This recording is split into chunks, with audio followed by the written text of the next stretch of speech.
usually teach only O levels, but for now, I've decided to branch into the A level side as well. So the branches that we currently have will be Parkway Parade, Next, and Bukit Timah. So for myself, I teach at all three locations, but for me, I primarily will be teaching for these two locations starting next year.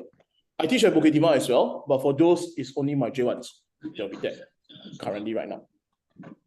So other spaces that we actually use will be like Toa Payoh, Jurong East, Woodlands, but this is more for like students that ad hoc request for classes. I will host it there. But for myself, I will primarily just teach at the same main three locations.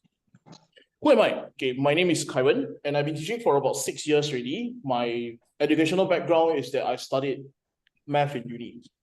So after I finished army, I actually went to NTU to take a degree in math. And did I enjoy it? No. Okay. Did I have fun? No.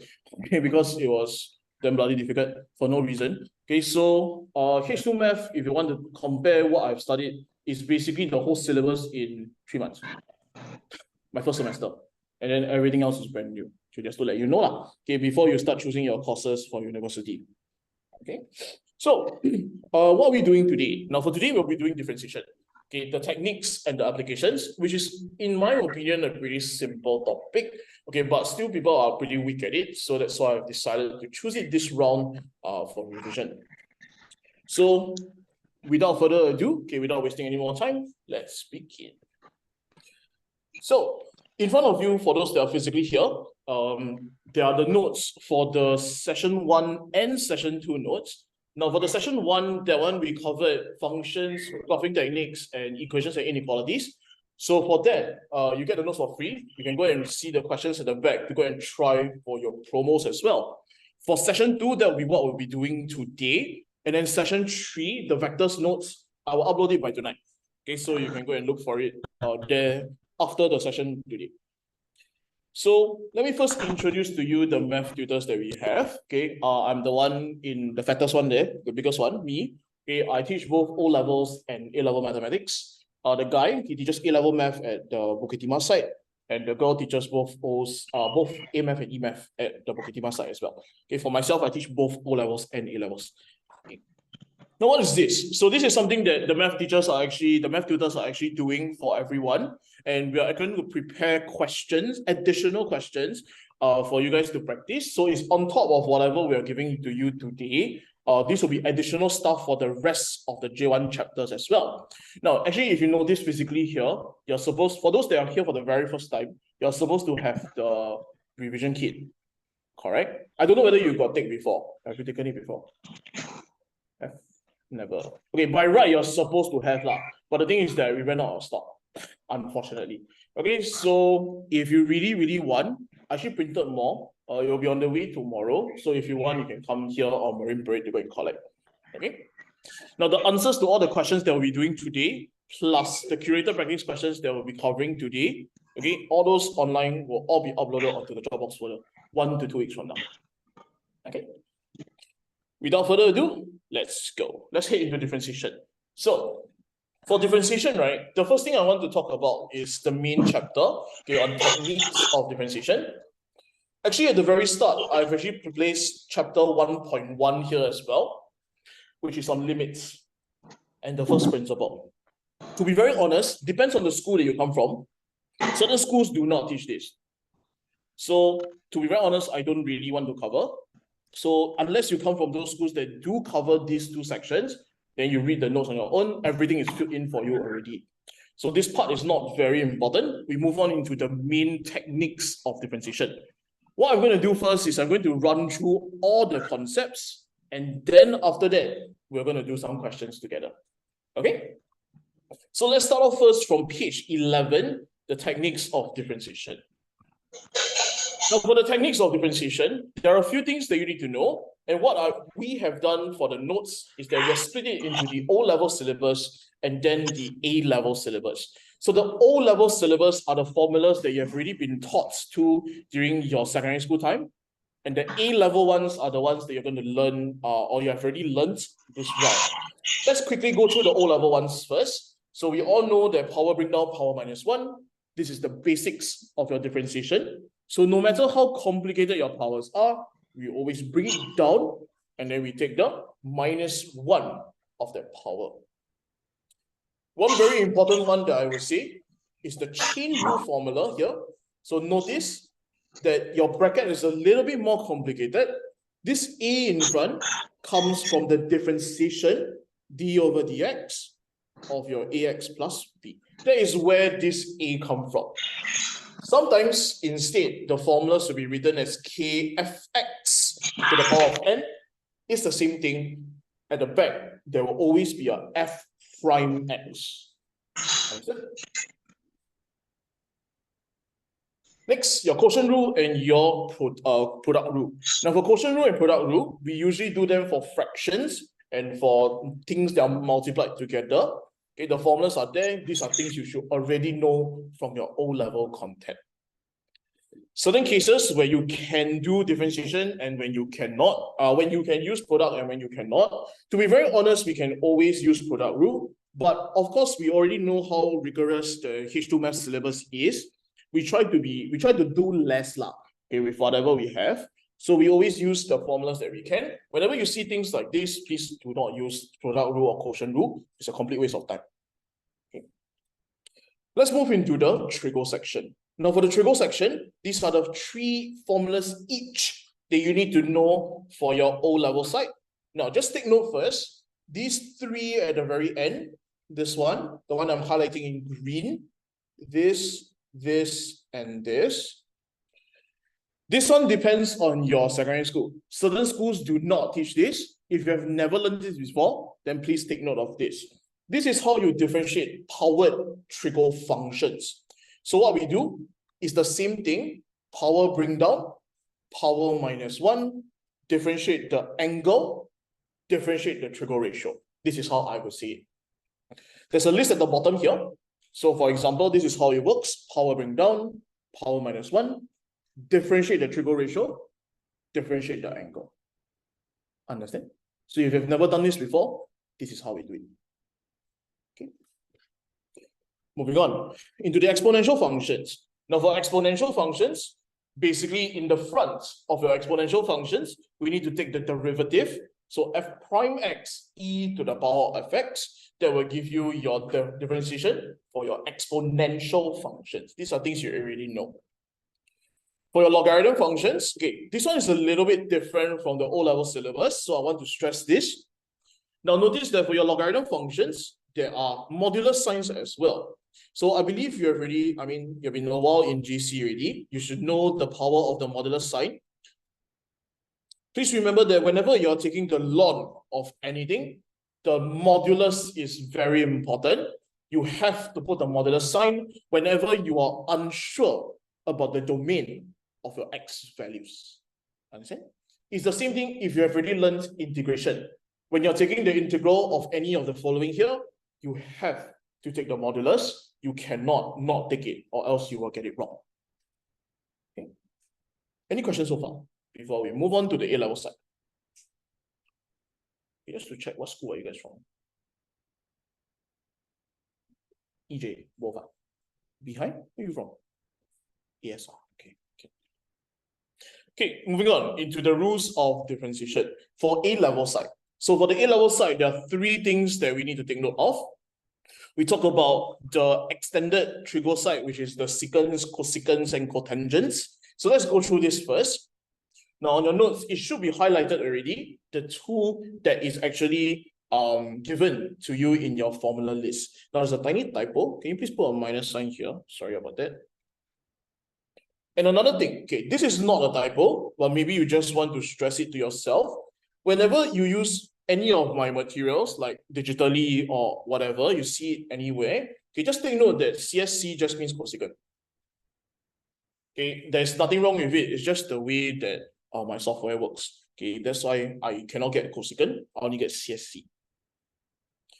Personally, for me, when I always do differentiation questions, I will always memorize these formulas. I will prefer the FX versions of the formulas. The reason is because usually your angles are always more complicated. They're never so nice at all. So usually I will ask people to memorize and remember that you need to put the derivative of your angles in front of your trigo ratio. This is something people will forget So please be careful. At the bottom here, I believe I gave some boxes, okay? I give you maybe some time. Can you try to prove to me why is it that when you differentiate tangent, you get secant square? Okay, and I believe the rest at the back as well. If you have the time, please try it. Maybe take about 3 minutes, do 1 or 2.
Okay, just to check, all can do, right? Know how to do this, right?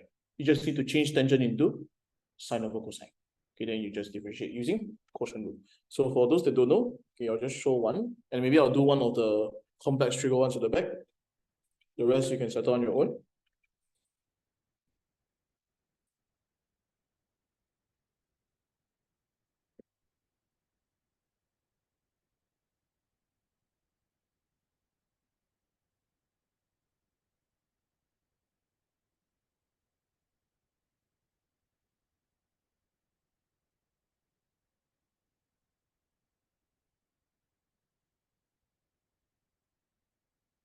Okay. So the solution is on the board if you need it. Okay, if you don't, then I'll look at one more. Let's look at the secant tangent one. Okay. So for the secant tangent, how do you do this? Now, if you're not sure, the way to do it is like that. Now, secant, we already know that this is 1 over cosine. So differentiation of 1 over the cosine of x, which is the same thing as taking the derivative of the cosine of x to the power of -1. And then we can perform our chain rule. So power bring down cosine x to the power of minus 2 times the derivative of cosine, which is negative sine x. And you should get sine x over cosine square of x.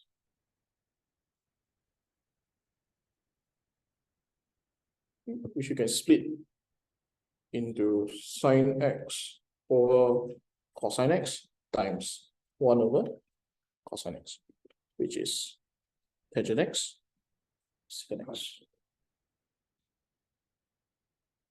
Okay, this is just a very quick example of it. The rest are all the same. Okay. Now, what's the purpose of me doing this? It's not to waste time. Okay, the purpose of this is because sometimes there are random questions that will ask you to prove it, and also in case you really do forget, you can work it out on your own. Okay. Now, the rest of the two, you can do it on your own. I will put it as the answers inside my answer key. Okay. Now let's go into the inverse triggers. Now this one is going to be a bit more interesting. So I do not know if your school actually went through this particular concept with you. So I want to actually talk a little bit about it. So the three formulas down here in yellow are those that are actually given to you. Okay, but for me, I personally preach the FX versions again, because usually your inverse triggers are more complicated, okay, as compared to your standard kind of questions. Now, the one at the bottom here, this box, is pretty important. First thing, inverses and reciprocals are very different. So you do not, when you see the power minus 1 is not inverse, you need to be careful you don't make mistakes like this. Okay, this is the one that I want to talk about. How do you explain the domains of your inverse functions? So if you notice, right, for your inverses down here, you're given these. Okay. There is a reason for them.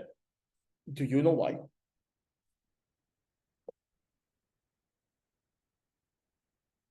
Yeah, let you think a bit about it, because this is important. Why is it that for the inverse functions, these are actually given to you beside the inverse functions? What are these? These are the domains, correct? For your inverse functions. Why is it that the domain for sine inverse is that? Why is it cosine is that? And why is it sine is that? What's the reason why?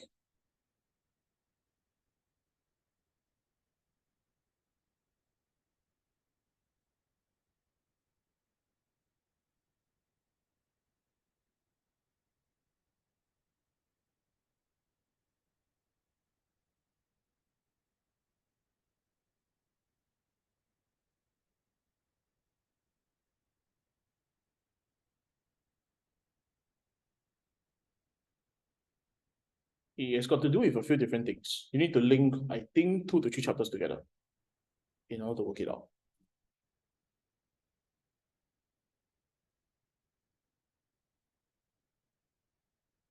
Okay, let me guide you through. So, inverses. Have you learned inverse? You have learned inverses before, right? Which chapter? Functions. Correct? So, within your functions topic, you know that for an inverse to exist, what does it mean? Your function must be 1-to-1. Correct? Okay, in order for your function to be 1-to-1, how? For the original graph, okay, so let's talk about it maybe from the sine version. We start with the sine, the rest are exactly the same. Let's start explaining from the sine. So for example, I can draw the graph. Okay, maybe I draw a bit more lopsided.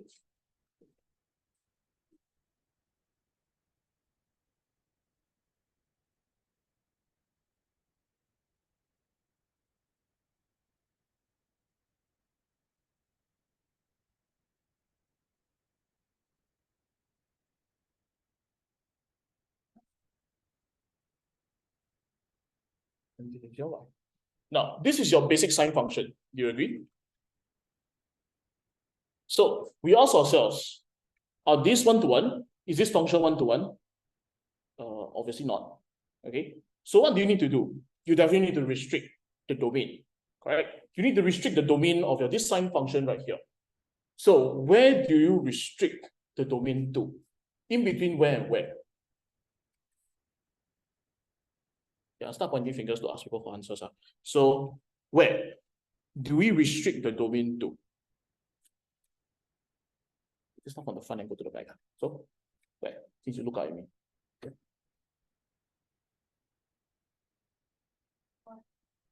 Like from which one? Here, here, here. First to the second. Are you sure? First to first to the top. Okay, very good. So you should restrict your domain to like that. Agree? So what's the value here? This value here is pi over 2. This value here is negative pi over 2. Do these values look familiar? If you think about it, last time during the O-level stage, in your A-Math, I believe they got teach you something called principal values. Correct? What's the principal values for the inverse? Negative pi over 2 to pi over 2. This is the reason why. You need to restrict the domain into these regions, and you can see that the range is 1 and negative 1. And this is why the domain for your inverse function is between negative 1 and 1. Understand? And this is the reason why. The reason why I explain this is not for fun, because for certain schools asked before, long time ago. I think it's your school. This concept, they tested before, long time ago. I think it's like 2014, 2015, 2016. I don't know, I'm not very sure. Around that region. I think when your school first started. Yeah, I think so. That's why I started going through it before. Okay, so for the cosines and for the inverses are all this. For the cosine and the tangent is all about the same. Okay, so just take note. Okay, before we move on, any questions?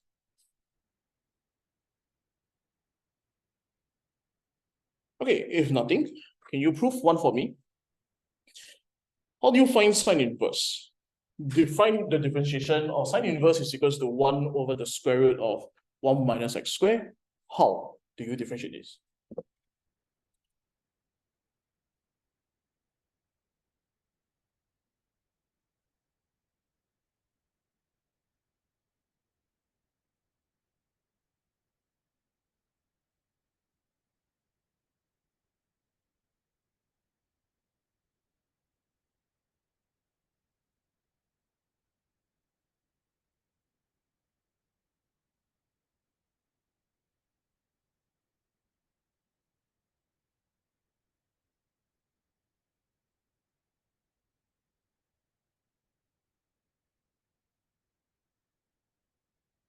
You need a hint. Starts with I. The method starts with I. No, don't need to integrate. Starts with I. Yes, you need to implicit. No choice. Okay, the only way to prove this kind of functions is to implicit. Okay, I'll just go through because usually people will get stuck here. So how? We take y to be equals to the sine inverse of x. And do you agree with me that you can undo the inverse by taking sine y equals to x? And now we can differentiate.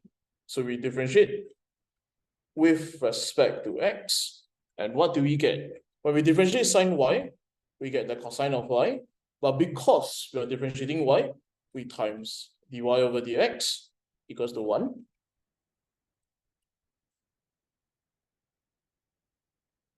And now we solve dy over dx equals to 1 over cosine of y.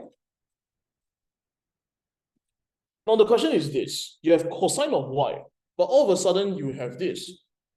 1 minus x squared, the rooted. How do you relate cosine y into that? There are two methods. What are the two different methods? I mean, just try that. Why not? Yeah, okay, very good. One is the triple formula. Which formula? Very good. Okay, that's one of them. What's the other way? There's one more way.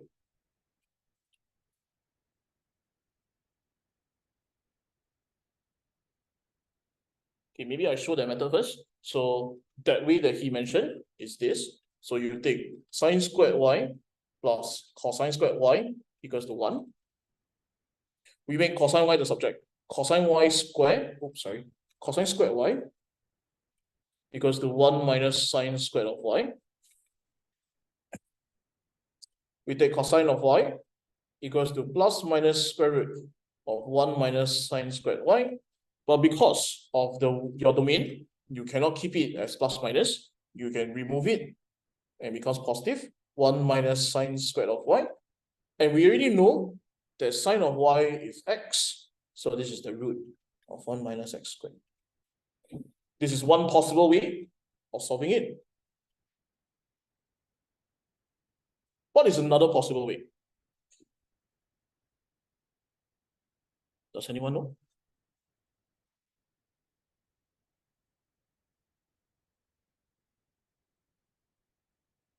Move around the room to ask questions. The one next to you, the girl.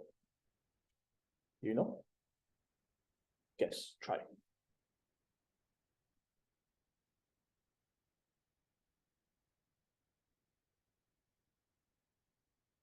No idea. Behind? Any ideas? Okay, I'll give you a hint. You need to start from here. It's an O-level concept.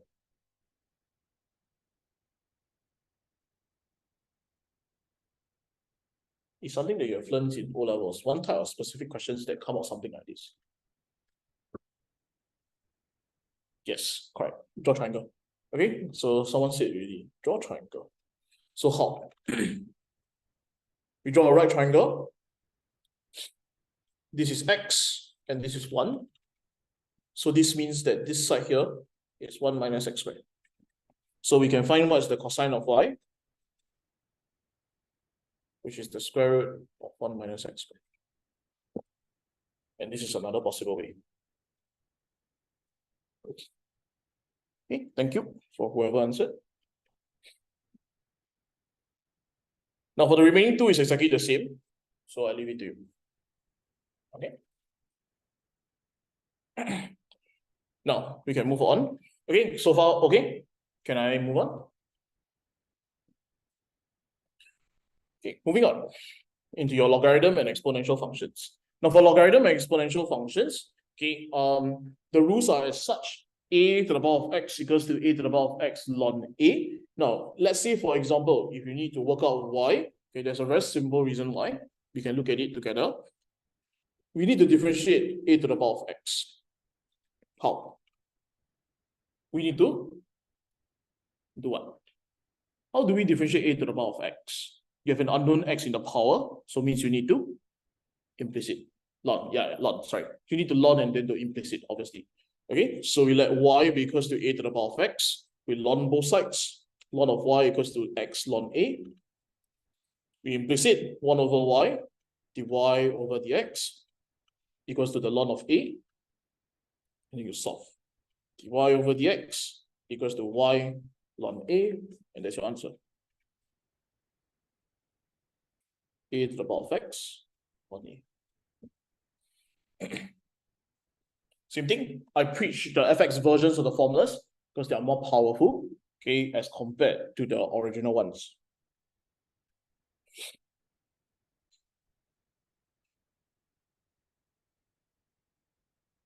Now let's talk about other techniques of differentiation that you need to know. Okay, we have already used both of them. The first one is parametric differentiation. When we are doing parametric differentiation, we just need to differentiate the x, differentiate the y, and then perform dy over dt over dx over dt. Okay, this is pretty simple. You should already know this. Moving on, higher order derivatives. Now for higher order derivatives, it's basically just repeated differentiation non-stop. Now just take note that higher orders will come back in Maclaurin series. So I don't know if you have already learned Maclaurin series. If you haven't, okay, then just take note that you need to know how to implicit non-stop for at least 3 to 4 times, okay, in order for you to work out your binomial version of a series. Okay, so this one is pretty straightforward. We can move on from here. Next is implicit. Now, implicit, we have already done it just now. Okay, we do implicit differentiation whenever it makes our lives easy. Okay, for example, things like whenever we can learn y, then we differentiate, it makes life a lot easier for ourselves. That's why we implicit. And the logic behind doing implicit differentiation is basically whenever you are differentiating a y, you need to times dy over dx. Okay. Now, I'm going to give you two examples here of certain kind of cases where people make mistakes when you face your implicits. So let's look at this first example. When you have a y times dy over dx, how do you differentiate something like this? What do you need to use? From the front? Yes, product rule. Okay, we need to use product rule. So when you differentiate y, you get 1, but because there's a 1, you differentiate the y, you times dy over dx times dy over dx, which is dy dx squared, plus y d2y over dx squared. Okay, very good. Good job. Another one, when you want to differentiate dy over dx whole thing squared. For this, what do you do? Beside. How to differentiate that? Dy dx whole thing squared.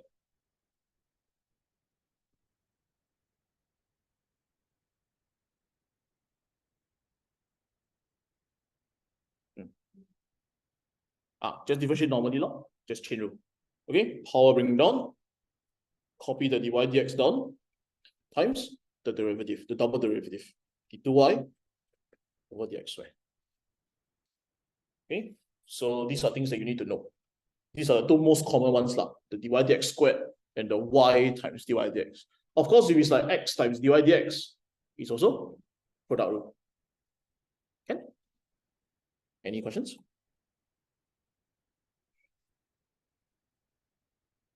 Just curious, never met EJ students for very, very long.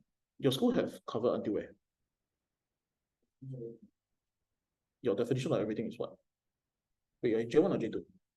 J1. What's your definition of everything? The whole integration finish. Even volume and surface area. Techniques. Oh, okay. Vectors got finished? Yes. Okay, curious. Yes, you from what school? EJ, CJ. Oh, CJ, I know. Okay, never mind. Thanks. Okay. Because the only school I don't have is CJ. Okay, nice. Okay, so moving on is for logarithms. So we have already done this just now. Whenever you're facing x powers, we just take ln both sides. It is very straightforward. This one you already know. Okay. Okay, and we're done. These are all the techniques of differentiation that you need to know. Okay. Before we move on, any questions? Now for the applications, there's one thing that I want to focus on, the f prime x graph. Okay, that is the one that most people would GG about. Okay, so there are techniques to solving the f prime x graph very fast. Later we'll go through slowly. Okay. So for the applications of differentiation, let's run through the basics first, and then I want to spend a bit of time on the differentiation graph. So let's first start off with tangents and normals. Now remember that for tangents and normals, the gradient values is just reciprocals of each other, negative reciprocals. So for example, if your gradient for your tangent line is 2, your differentiation, your normal, will be negative half. Okay, very standard stuff. This is something you should already know. Maybe the one that some people don't or forgot from your O levels is your theta. Sometimes when theta is actually given to you, you need to remember that theta, tangent theta, can be used to calculate gradients. You might want to jot this down. Theta, okay, there's a condition for theta that theta must hold. This is always subtended between the x-axis and the line, rotated anti-clockwise. Understand? This is from your O-level content. So if, for example, if you can see what I'm doing now, my x-axis is here. Okay, if my line is like that, this is the angle that I'm interested in. Understood? If my line suddenly becomes, okay, wait, I cannot rotate my okay, like that. Okay, so if my angle is like that, my x-axis is like that, this is the angle. Understood? Okay, so it must always be like that. So just take note of it. Now, if the gradient is positive, your theta should be acute, and of course, vice versa. If it's negative, it should be an obtuse angle. Okay, if you face questions like this, you should know how to do it. Okay. Moving on, connected rate of change. Now, for connected rate of change, this one really depends on you. Okay, some people are pretty bad at this concept. Now, if you are, later we'll look at the question together, and this one is really question-based kind of techniques. Okay, later I'll share like how I do connected rate of change questions. So for this one, nothing much to say first. Rates, basically we talk about time. So whenever there's a factor of time, please remember that you are doing a rate of change question. One more thing is this first bulletin point here, very important. Now, if you take physics in H2 level, or I don't know if H1 got learned, but the measurements topic, the very first topic, usually they will teach students how to read SI-based units. Okay, so for example, if within the question they never specify to you what that particular change is, you should be able to read your basic units and tell this is what. I'll give you for example right there, m cubed s minus 1. Pretty obvious this is meter cube per second, right? Which means this is dv dt. Okay, there are certain cases where if the questions are slightly harder, then they do not tell you what you're differentiating against. Okay. Moving on. Stationary point. Okay, this one I think is very, very straightforward. So let's very quickly run through the concepts. Stationary point got 3 types: maximum, minimum, inflections. We use stationary points when your dy dx is equals to 0. The reason is because the gradient of a horizontal line is 0. Okay, the gradient of a horizontal line is equals to 0. That's why your dy dx will be equals to 0. There's a diagram there that shows you an example, okay, of how your gradients actually look like and why dy dx is equals to 0. Natures of stationary point. Now, to tell the nature of a stationary point, there are 2 ways: your first test and obviously your second test. Now, first test is either up straight down, maximum, down straight up, minimum, up straight up, down straight down, inflection. Simple. Now, a curious question that someone asked me the other time. You know, certain cases, if your questions are a bit more messed up, the unknown value that you calculate at the very end has an unknown. So for example, if like the radius, right, comes out with like 2/3a, and then the question asks you to determine whether this area is it or maximum or minimum. Do you understand what I'm trying to say? Okay, I repeat again. Okay, if let's say you do a maxima minima question and you calculate the value of r becomes 2/3a. There's an unknown a. Do you do first test or second test? Which is faster?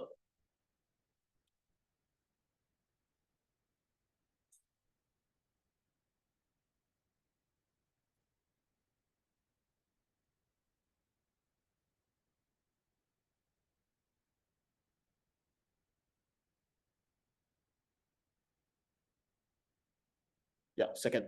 Okay, we usually do the second test. Second test is a lot faster. Whenever you have unknowns within your R value or whatever, we usually do the second test. Okay. Now, of course, there are exceptional cases. You look at the question. If the whole entire thing is so difficult to differentiate, it took you so much effort to go the first derivative, obviously do the second test. Okay, it makes more sense. Okay, I mean, do the first test. It makes more sense. Okay. For the second test, just take note that if it's equals to 0, means it's inconclusive. Okay, it is not inflection.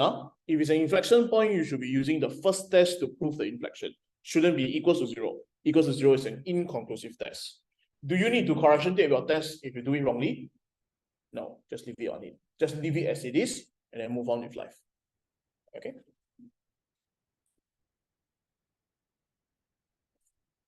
Maxima, minima. So for maxima, minima questions, okay, it's just your derivative is equals to 0. Maximizing any concept, okay, is just equals to 0. Now just take note that it is necessary to prove that something is maximum or minimum. This is very important. You must show. Okay? Unless, of course, the question says don't need lah. If the question says don't need, then you don't bother to show. But if the question never mentioned, you should automatically go and show. Okay? Relationship between the derivatives. So this is talking about your increasing and decreasing functions. If it's greater than 0, it should be increasing. If it's less than 0, it should be decreasing. Concavity as well. For the concavity concept here, if it's greater than 0, it should concave upwards. If it's less than 0, it should concave downwards. Yeah, this is a typo. Okay, it should be less than 0. Sorry about that. Okay, I purposely leave the differentiation graph alone for now, okay, because I want you to try. Okay, so let's see how good you are. We will try questions now for the remaining time because, I mean, experience from the different classes, usually people say want to do more questions than talk so much. Okay, so let's do the differentiation graph first because that is more fun. 1 part C. Okay, can you try the question first? Now, the question only asks you for f prime x, but just as an added bonus, can you draw the reciprocal graph as well? So draw both y equals to f prime x and draw y equals to 1 over fx. For this graph, try first. Okay, I'll walk around and see.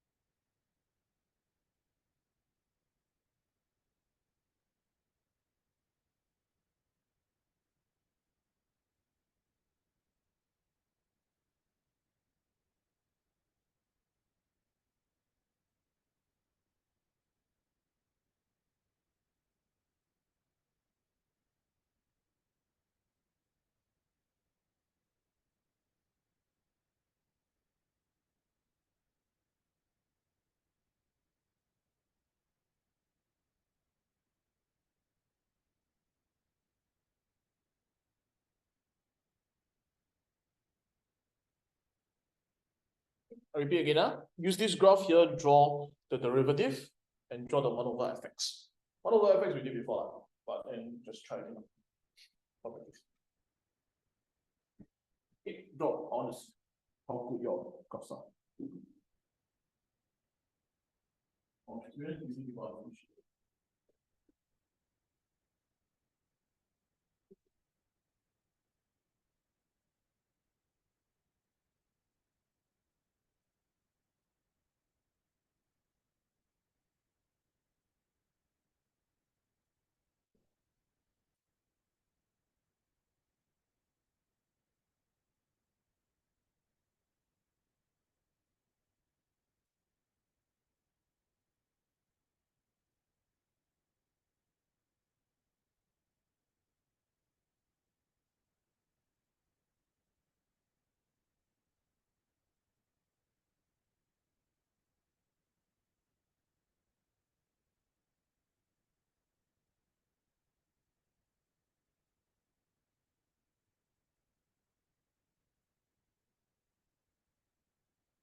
Like confident.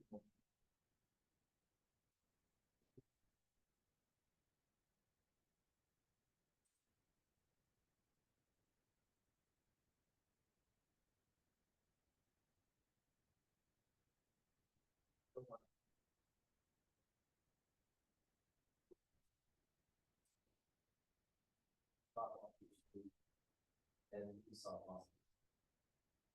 and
Oh no, the Zoom is not hanging. I'm just not talking.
Okay, let's go through.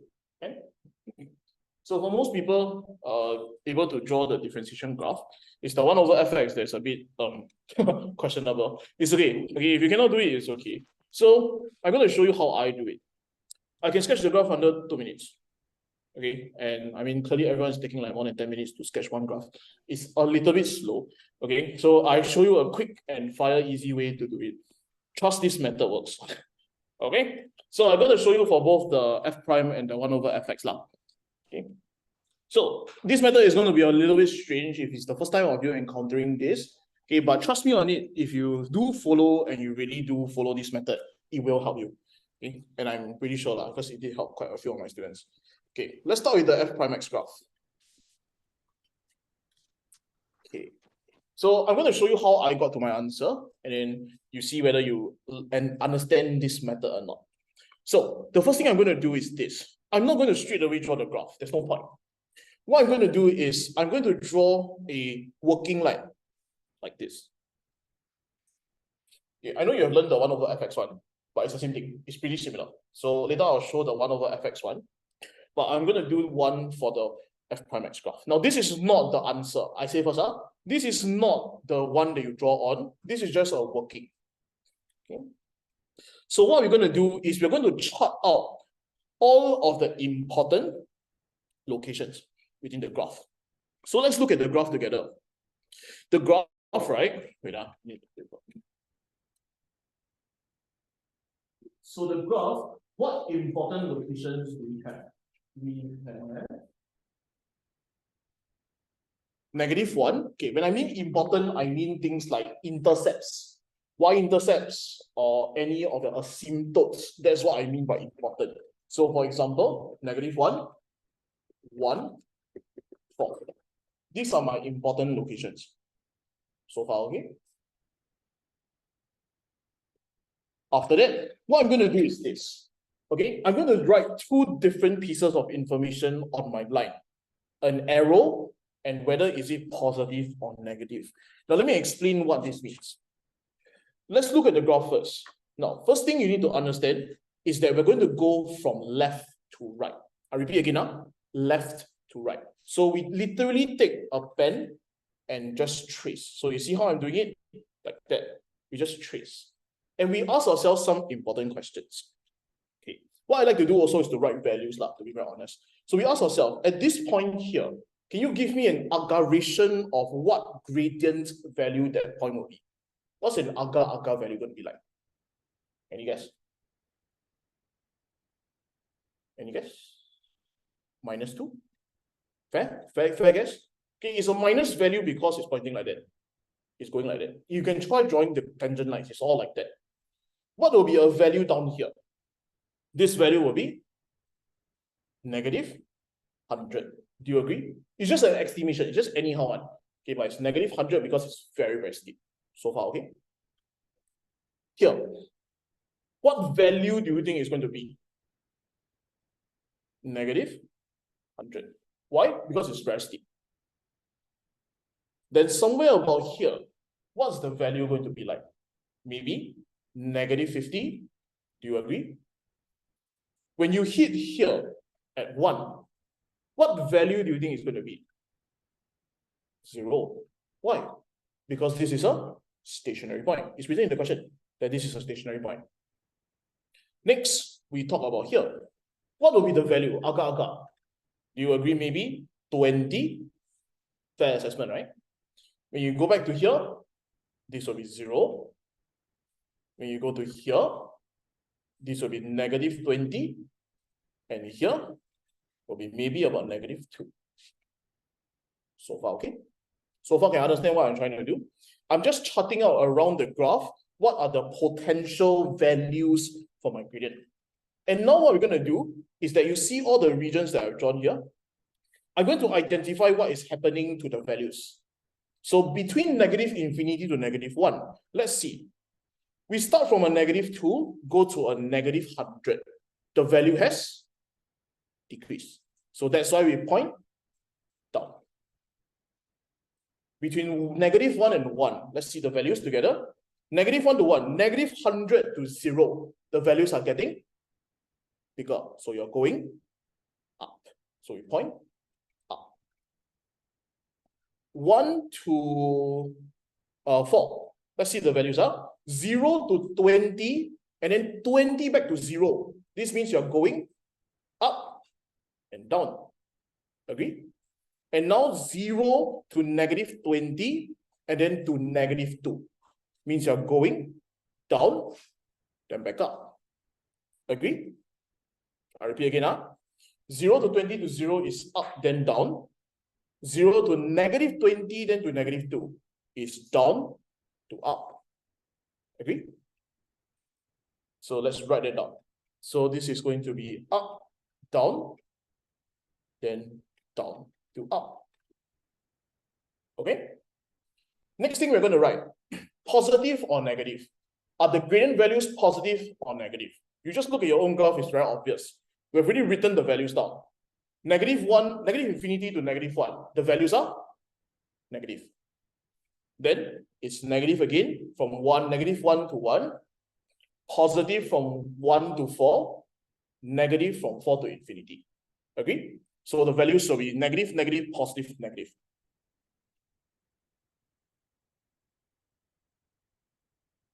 And believe it or not, we're almost done.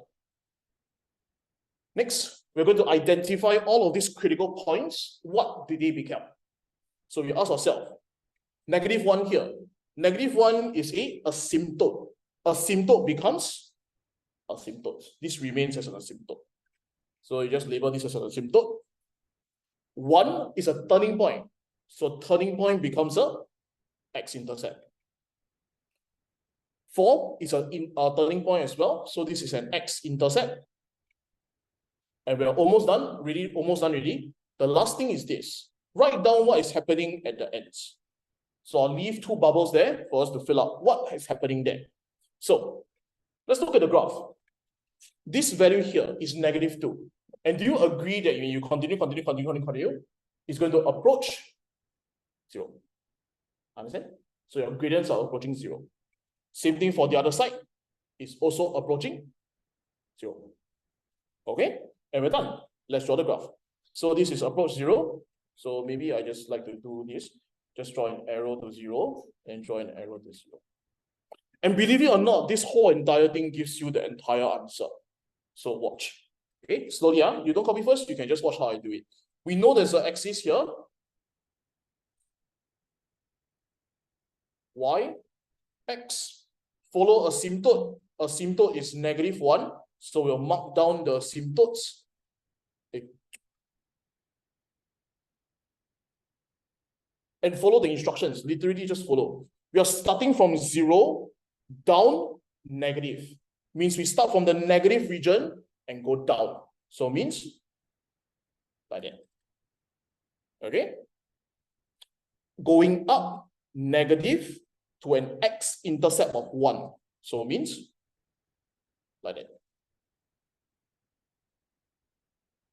Up, down, positive means it's a hump like that. This is 4. Down, up, approach 0. Answer. Voila. Okay, this is the entire answer.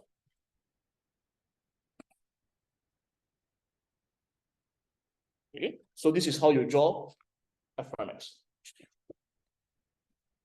Okay, any questions before we move on? Okay, for added bonus, 1 over fx. How do you draw the 1 over fx graph? It's the same thing. Okay, so the same principles again. I'm going to use back the same working line and everything, and I show you how to do. This is something that I learned from my tuition like 6-7 years ago. Okay, shout out to my teacher if she's watching this. Y equals to 1 over fx. Okay, how do you do this? Same thing, we're going to draw a working line. So we draw a working line. And we're going to mark out the important locations. Now for this one, you need to care about the y-intercept. So let's mark them down. -1, 0, 1, 4. Next, okay, trust me on this. Just listen to how I do it. Okay, I'm going to erase all of this mess here.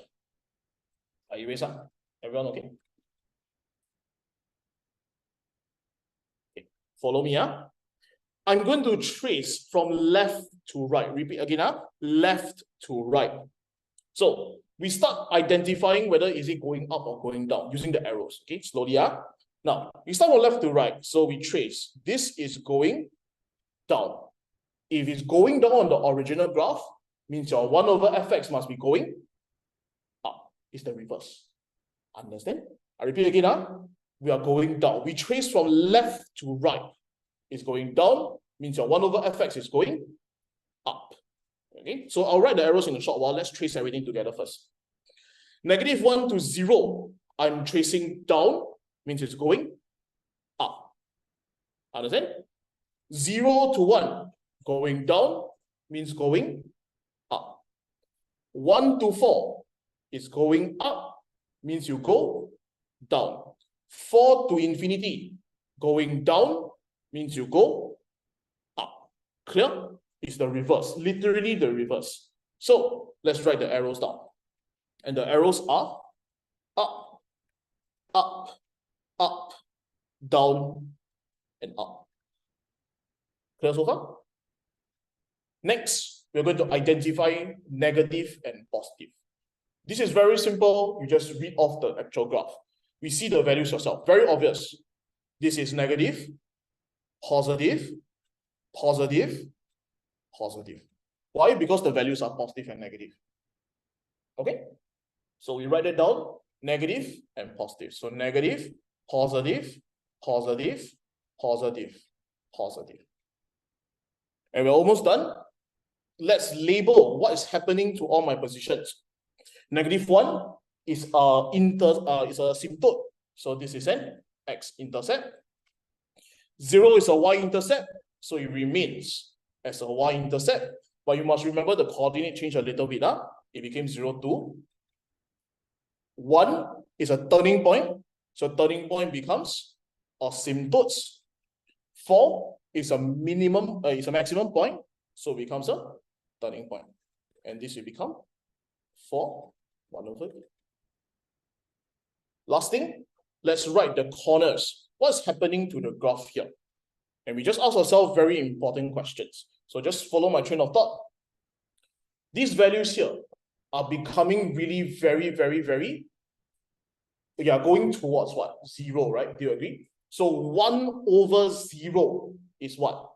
Negative infinity. It's going all the way down towards negative infinity. How about here? Same thing, 0. 1 over a 0-ish kind of value.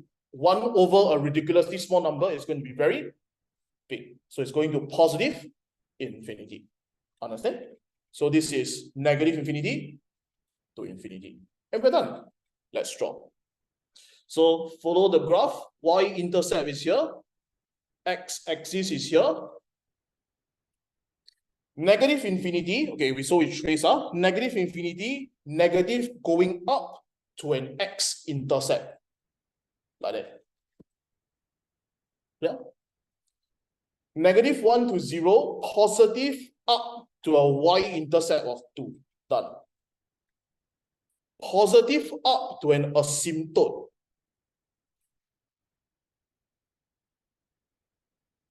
Positive down to a turning point. Positive up to positive infinity. Done. Answer. Okay. This is 4, 1 over a.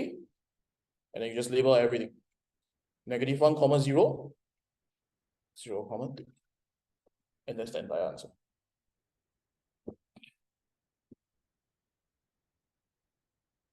Okay.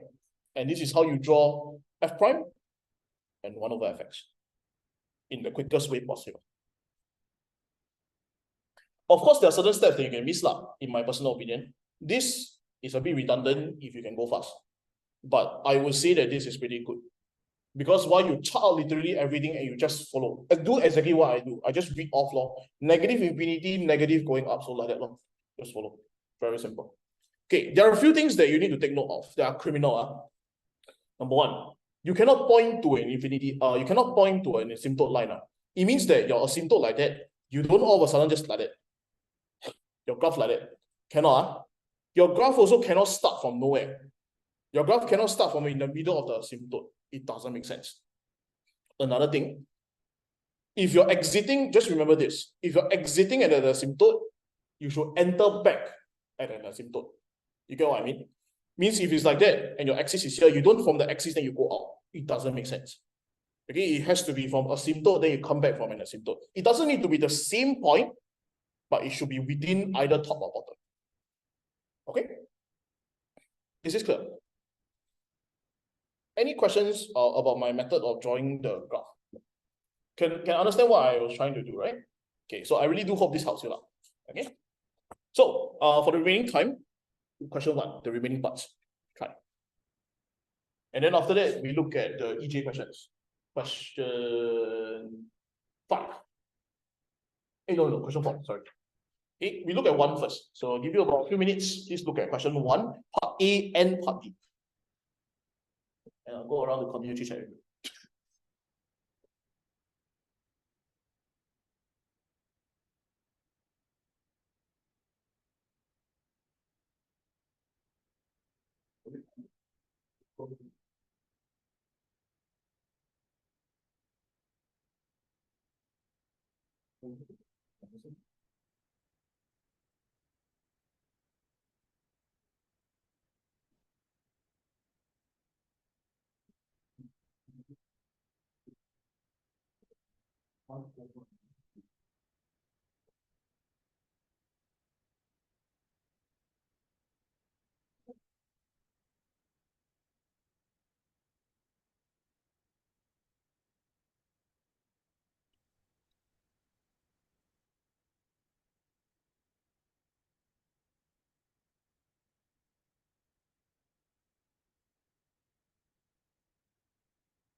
Okay, let's go through maybe from question 1, part A.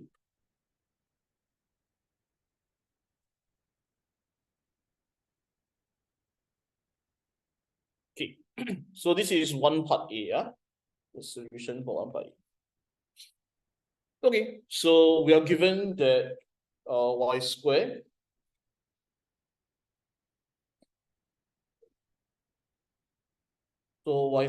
equals to sine x plus cosine of x. So obviously we need to implicit, so let's differentiate. So differentiating respect to x. Okay, this one I don't know whether your schools got teach you to write that, but I think it's pretty important to write. Okay, the reason is because so that when you do your working, you don't look like you get lost. Okay, so we differentiate. Now 2y dy over dx, obviously. Sine x becomes cosine of x. Cosine of x becomes sine x. Now, there are some people here that will get lost here. What you should do next is do not manipulate at all. Just straight away double differentiate one more time. And what do we get? Now, 2y becomes 2 times dy over dx holding squared, product rule, plus 2y d2y over dx squared. And then you repeat, this is minus sine x minus cosine of x. And now if you look at the minus sine x cosine minus cosine x, it looks very familiar. You can pull out a minus sign and you get sine x plus cosine of x, which is just minus y squared. Agree? Now, this is simplifying the d2y dx squared equation, because if you don't, it will become a very, very big problem in a short while. So let's now differentiate it one more time using your product rule for all the terms. So for the first one, I don't think you need to do product rule for the first one, but we can do it. Okay, 2 dy dx holding squared. So this is 4 dy over dx times d2y over dx squared. It is the third level up, plus now 2y d2y dx squared. So let's do that. 2 dy over dx d2y over dx squared plus the product rule 2y d3y over dx cubed equals to negative 2y dy over dx. So far, okay? Now, if you get lost, let me help you with underlining what term became what. This became this. This became this. Clear? And now let's clean up everything. 4 becomes 2, 2 vanishes, 2 vanishes, 2 becomes negative 1. And I believe if you simplify the whole entire thing, you should get your answer. Why? d3y over dx cubed plus 3 dy over dx times d2y over dx squared minus y dy over dx. Where's this here? And this is your answer for the first question. It's that simple.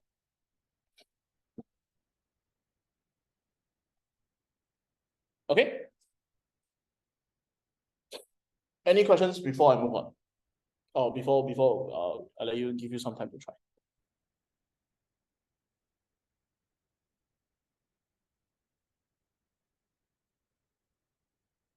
Okay, just to check, has anyone started part B? I don't think so, right? Because most people were stuck on the first one, right? Yeah. Do you guys start part B? Never. You start? No. Okay. Behind got start part B? No. Okay, never mind. We go through. It's okay, no worries. Let's go through part B. Okay. Wait up, but before I continue, any questions? Do you want to ask anything? How you get the 4? Oh, power bring down, power minus 1. So 2 power bring down.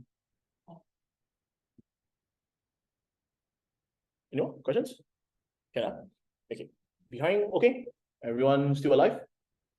Can oh, you know, I teach 3 batches of JC students really, like this session thing. And I compare, and after that, like for example, right, after this, at least got no more. But for my other sessions, after that was like Sec 2s. You know the difference in the atmosphere in the room. You can feel, right? You know how tense this whole entire room is? It feels like tomorrow the world gonna end like that. Can we happy a bit? Okay, we don't so sad. Everyone feel like, wow, cannot. Okay, then my sec 2s, right? Everyone happy, smile, go in, sit down there, use phone, watch show.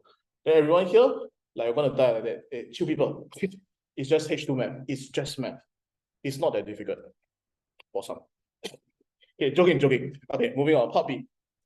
Okay, part B, part 1.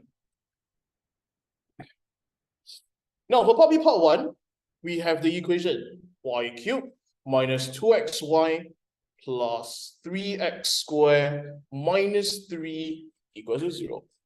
So for this, we are looking for dy dx. Obviously, we're going to implicit.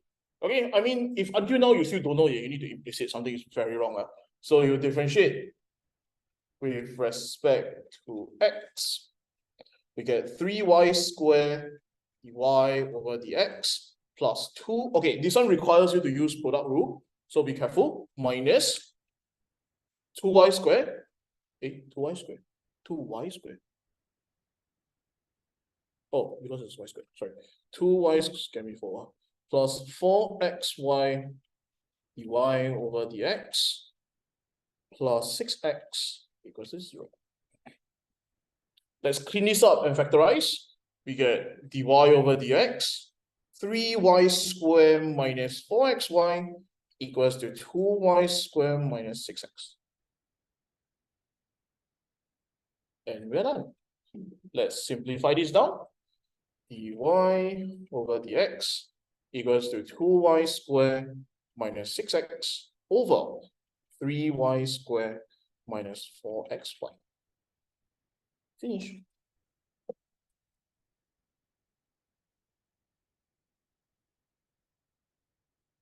When do math, must have positive thoughts. Positive thinking.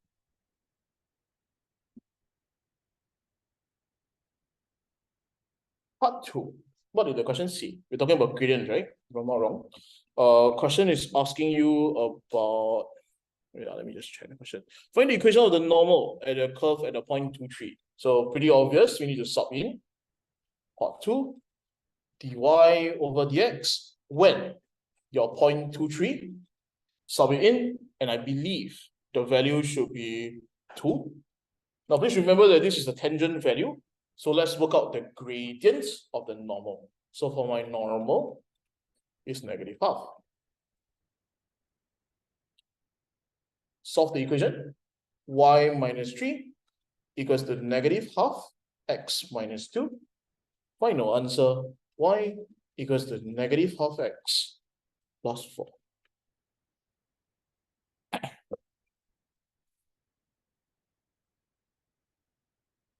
And now for part 3.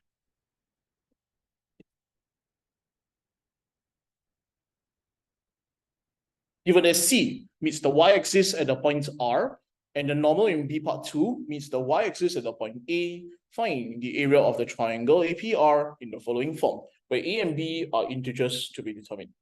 Okay, so this one, sometimes if you have already learned integration, some people will think that this requires a bit of integration, but to be very honest, you don't. Okay, it's actually a pretty straightforward question. You just need to think a little bit. Can I move on from here? All copy already, right? Nice. Part 3. Okay, I don't want you to give you a bit of questions to try one more maxima question and one more rate of change question. So let's draw the axis first. We know this is y. Okay. We have a point here that is A, and we have a point here that is R. These are from the question. Okay. And we know that there's a point P somewhere here. So this is 2, 1. We can find what is the height here, and we know what is the height of this triangle? 2, obviously, just 2. So what are we missing? We are missing this. So how do we find this? Now we go slow, sub in every single thing that we need. So what do we know? We can find this. It's obviously just x equals to 0. Okay. And you will get the value of y equals to 4. Now, how do you get y equals to 4? Now, let me just move off for a short while. I'll come back. The question tells you that A is where the normal meets the y-axis. So you take the normal equation, which is this, and you sub in x equals to 0. Understand? I repeat again now. So basically you sub the normal. So this is for the normal. And for the other one, I believe it's the curve. So for this, same thing, you sub in x equals to 0. So x equals to 0. This is for the curve. You will get y equals to the cube root of 3. Let me explain how you get this. This is you sub into the curve. And you have your coordinates. For this coordinate here, on top A, this should be 0, 4. And for R, this should be 0 cube root of 3. And we're done. Let's solve the area now. So area equals to half 4 minus the cube root of 3 times 2. Final answer for the question, 4 minus 3 cube root 3. And that's the answer.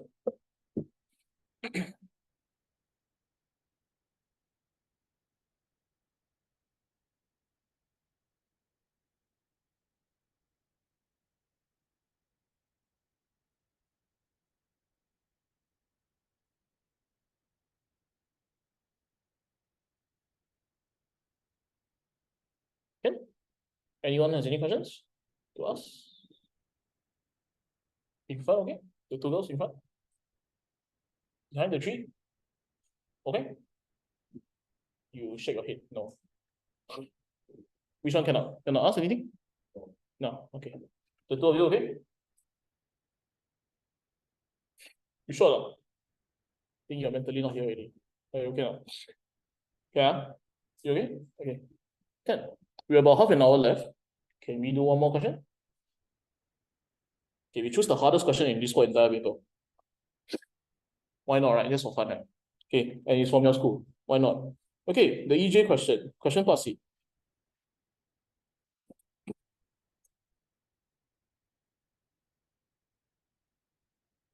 Part C, and if we got time, part D. I say first, this question might look difficult, but it's not. Because I give this to my O-level students and some can do it.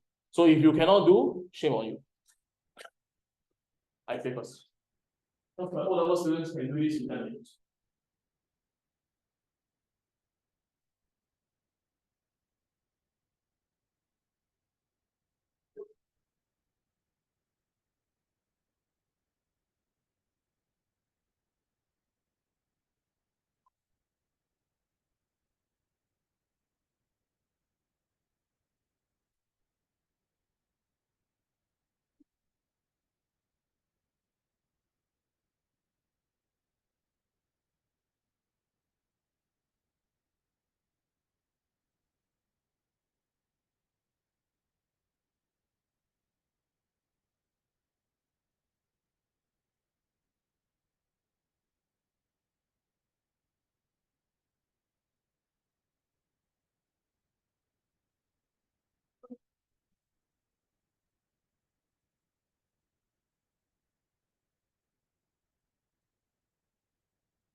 Okay,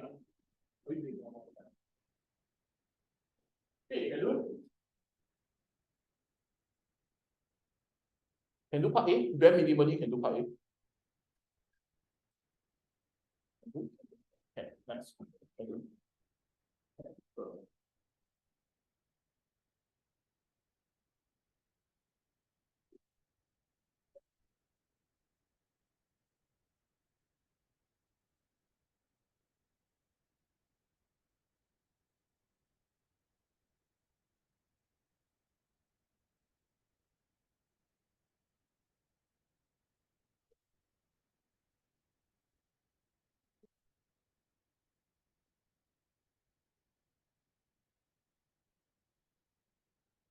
So follow question for you. Okay, then yeah. This is not the most messed up differentiation questions. Actually, just want to say if you want to get better at math, all these topics and everything, there are a few schools that you should aim for their questions if you really, really want to step up your abilities in solving questions. RI, Hwa Chong, EJ, VJ. Is 4. Pretty bad. Pretty not bad. The questions are always pretty tough. Yeah. Especially, I think one of the worst ones I've seen so far is their school, the EJ people, and the NY. The questions are very, very bad. Yeah. So can go and try but that one is really will mood kill because it's bloody difficult. Yeah, just saying Okay. The recent years for the 4 schools here, last year your school paper, the last 2 questions are bloody difficult. The APGP question and the cycloid question, difficult. The CJ paper last year, I think it's the differentiation question, if I remember correctly. The EJ paper is the vectors. It's quite tough. ASR, it was very easy. I remember it was very easy. Okay, so yeah. Okay, let's run through the whole entire question. Okay, this bubble question. So we need to show that the square prism is given by the following formula. Now, this is not very difficult. What you need to do is you need to break down that triangle inside. So I'm just going to draw on my white piece of paper.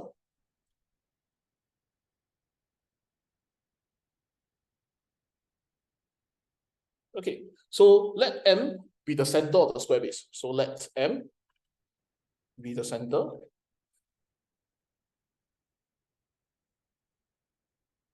Square base. So this is a triangle. This is the base triangle. We have A, M, O. This is theta. This is A. Now, we can work out the heights and the sides very, very easily. This is A sine theta, A cosine theta. Next, we have a square.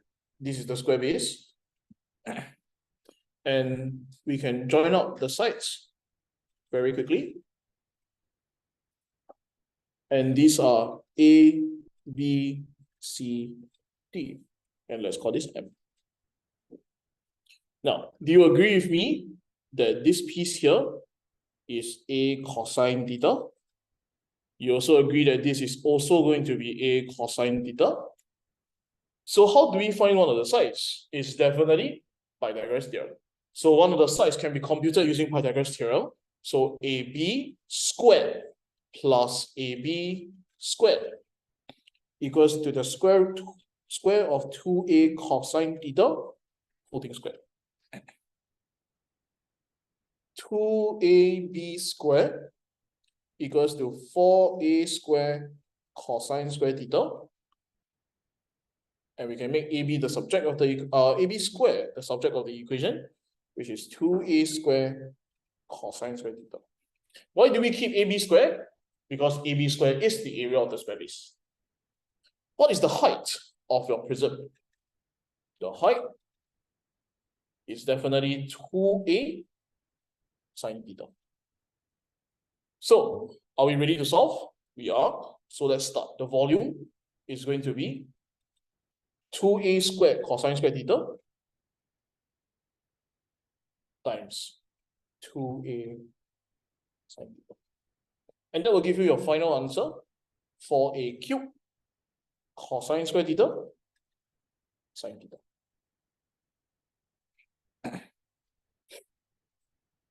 Now let's do the differentiations for the second part. So far, okay? Part 2. So we have the volume. V equals to 4a cubed cosine squared theta sine theta. Now people ask that time, what do we differentiate with respect to? Theta or a?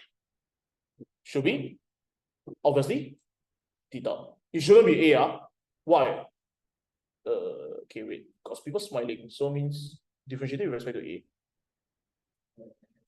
Oh, okay. It should be with respect to theta. Do you know why? Because a is a constant. If you read the question, it's actually written there that a is a constant. So you shouldn't be differentiating with respect to a. You should be differentiating with respect to theta. So let's work that out. dv dt, d theta, sorry. dv d theta equals to -4. Okay, this is all your trigo identities and everything. Sine theta 2 cosine theta sine theta plus 4a cubed cosine square theta cosine theta. And what you're left with is -8 cubed sine square theta cosine theta plus 4a cubed cosine cube theta. Okay, let's simplify this to make life easy because we definitely need to solve this equation. We can factorize out quite a lot of stuff. Let's factorize out 4a cubed cosine theta. And you're left behind with -2 sine square theta plus cosine square theta. And we know that we need to make this equal to 0. No choice, because we need to solve for the maximum. So this means that 4a cubed cosine theta equals to 0, or -2 sine squared theta plus cosine squared theta equals to 0.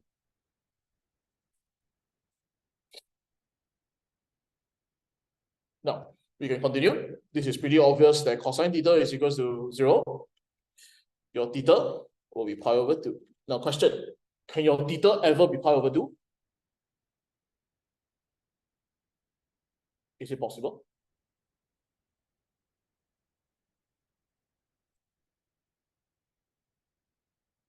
No, it's not. If you look at the triangle, I think it's pretty straightforward. Okay, you need to reject this solution. How about the other one? How do you solve this? Now, there are a few different ways. You can bring the cosine over, you can bring the sine over, or you can use trigo identities to change. For me, let's use trigo identities to change. So we can change cosine square into 1 minus sine square. And you will get sine squared theta equals to 1/3. This will mean that sine theta will be equals to plus minus 1 over root 3. But obviously, you need to reject your negative solutions. Because why? Theta must be a cube. So your theta is going to be sine inverse 1 over root 3. And that is a possible. Yeah, you can just leave it as it is. Actually, wait. Sorry, make a tiny error. Can leave this as just sine theta equals to 1 over root 3. And now, to wrap up the whole question, what do we have? We have the height. Let's fill up the height. The height will be 2a sine theta, which is just 2a 1 over root 3, which is equals to 2 over square root 3 of a. The length is equals to a square root of 2 cosine theta. Now, question is this: how do you get the cosine theta value? Is it 0? Obviously not. So how do you find cosine theta? What do we have? We have this, right? We have one trigo ratio. You can find the rest. What you can do, you can draw the triangle. This is 1. This is root 3. This is root 2. So this will tell you that cosine is root 2 over root 3. So this value here, a square root 2, root 2 over root 3, 2 over the square root 3 of a. And we're done.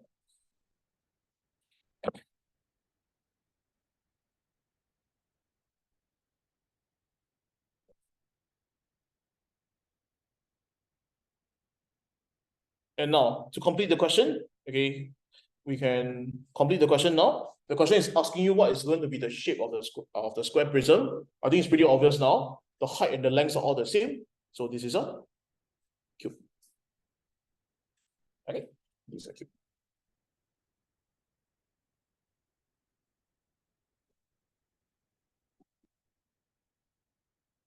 Okay, and that is every question done.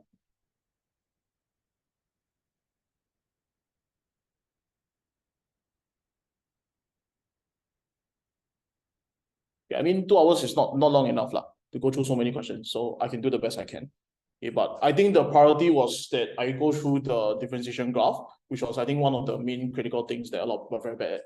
Okay, so I hope that that portion did help you understand a bit more. Okay, you'll be able to sketch the graphs with more ease lah. Same for the 1 over fx, of course. Okay. It's a long day, so we're basically done. Okay, give me 1 short minute. I want to say something, then we can end off it. Got any questions for me? Oh, right. Okay. Got any questions, you guys? All good? All good? Behind? All good? Nice. Okay, I do recommend trying the questions here that I've selected. Okay, I think it will help. Okay, so all done, huh? So yeah, I just want to finish my slides. So really do hope that you learn something from us, learn something from me lah. Okay, I really do hope that and you enjoyed the experience. Okay, yeah, if you are interested, if you want classes, you urgently need help. Okay, with your H2 math, you can always look for me. I do have classes right now. I have 17 J1s. Okay, and yeah, you can always join my classes if you want. If you want the timings, Monday, Tuesday, Wednesday, Sunday. That's when I teach. Okay. Don't need to wait for the early bird. If you want classes, you can just straight away look for me. Okay. Last thing, feedback form. Okay, so there's a feedback form here. Yeah, it's just for you to help me evaluate how was the whole entire session. Okay, and whether you enjoyed it. Okay, so help me to feel. Okay, evaluate my teaching. What can I do to get better? Okay, and also what can we do to get better as well. Okay. Of course, I will say one thing. If you really, really need help, get help fast. Because this will snowball. And your J2 topics are way worse than what you're learning now. Okay. With that, I wish you all the best for your promos. Please promote, don't waste the time, especially for the guys. You have already 2 years in NS, do not waste the time. For the girls, try to get out of JC as soon as possible. Enjoy your uni life. Okay. Oh, my name is Kyron, by the way. So don't choose the wrong name. It's not the other one. The other one is the other guy. Okay. Yeah. And this is my 3rd last session. So if you want, I do have factors tomorrow. I'm doing factors tomorrow as well. Okay, both at Marine Parade and Serangoon. So there are still open slots if you want for physical. Okay. If honestly, you can just come down. I think if you have the time, because tomorrow is Teachers' Day. There's no school. Okay. Okay, if not, thank you very much. I wish you all the best. And if I do see you in the future, okay, see you. Take care.